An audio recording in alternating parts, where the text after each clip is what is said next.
అసలే ఇది అవిశ్వాసాల కాలం. అధ్యక్షుడు అందరితో ఆప్యాయంగా ఉండాలి. అసంతృప్తికి అవకాశం లేకుండా చూసుకోవాలి. తోటి సభ్యులతో అంటీ ముట్టనట్లు ఉంటే అంతే. మరి నిజామాబాద్ జిల్లా పరిషత్ చైర్మన్ పరిస్థితి ఇలాగే ఇరకాటంలో పడింది.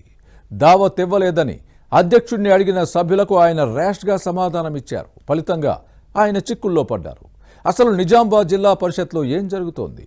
అవిశ్వాసం ప్రతిపాదిస్తున్న సభ్యులు ఎవరు?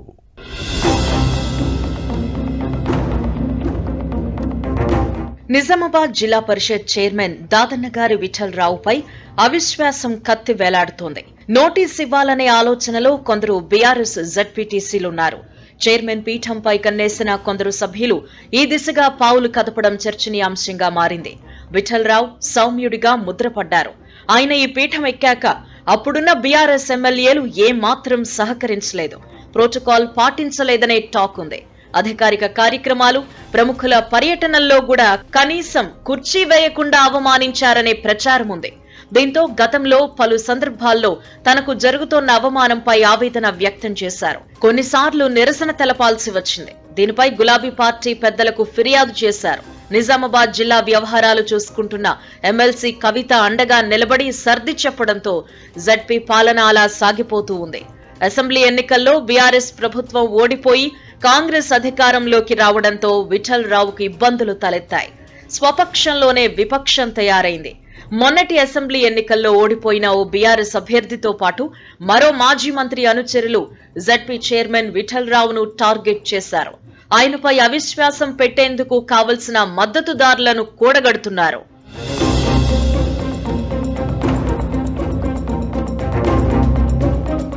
జిల్లా పరిషత్ చైర్మన్ విఠలరావును టార్గెట్ చేస్తూ బీఆర్ఎస్ సభ్యులు సమావేశాలు, సమీక్షలను ఎగ్గొడుతున్నారు.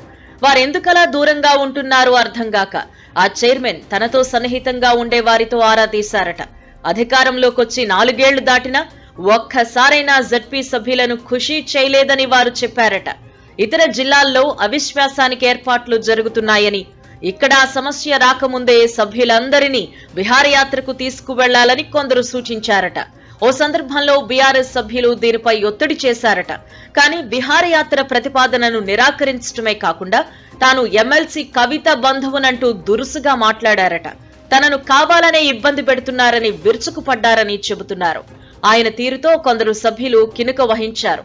ఇది అవమానంగా భావించిన సభ్యులు ఆర్మూర్లోని ఓ వ్యవసాయ క్షేత్రంలో భేటీ అయ్యారు. మాజీ మంత్రి ప్రశాంత్ రెడ్డి వీర విధేయుడిగా ముద్ర ఉన్న ఓ జడ్పీటీసీ సభ్యుడు దీనికి నాయకత్వం వహించారు. వెంటనే విఠలరావుపై అవిశ్వాసం పెట్టాలనే ప్రతిపాదన తెచ్చారు. తనకు జడ్పీ చైర్మన్ కావాలని ఉందని మనసులో మాట చెప్పారు.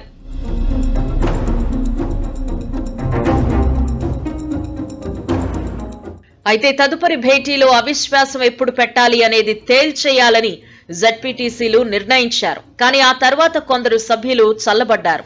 దీంతో గులాబీ పార్టీలో ఉండి అవిశ్వాసం నెగ్గలేమని భావించిన ఆ సభ్యుడు మరొకరితో కలిసి కాంగ్రెస్ లో చేరడానికి సిద్ధమవుతున్నారట.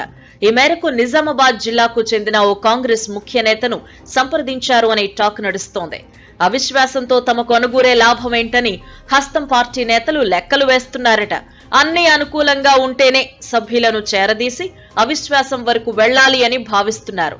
లేని పక్షంలో బీఆర్ఎస్ కుంపట్లోనే నిప్పు రాజేసి రాజకీయంగా పావులు కదపాలని అనుకుంటున్నారు అనే చర్చ జరుగుతోంది. మొత్తం మీద లోక్సభ ఎన్నికలు సమీపిస్తోన్న సమయంలో జడ్పీలో అవిశ్వాస వ్యవహారం బీఆర్ఎస్ కు మరింత ప్రతికూలంగా మారే ప్రమాదం ఉందనే టెన్షన్ గులాబీ పార్టీ నేతలను వెంటాడుతోంది.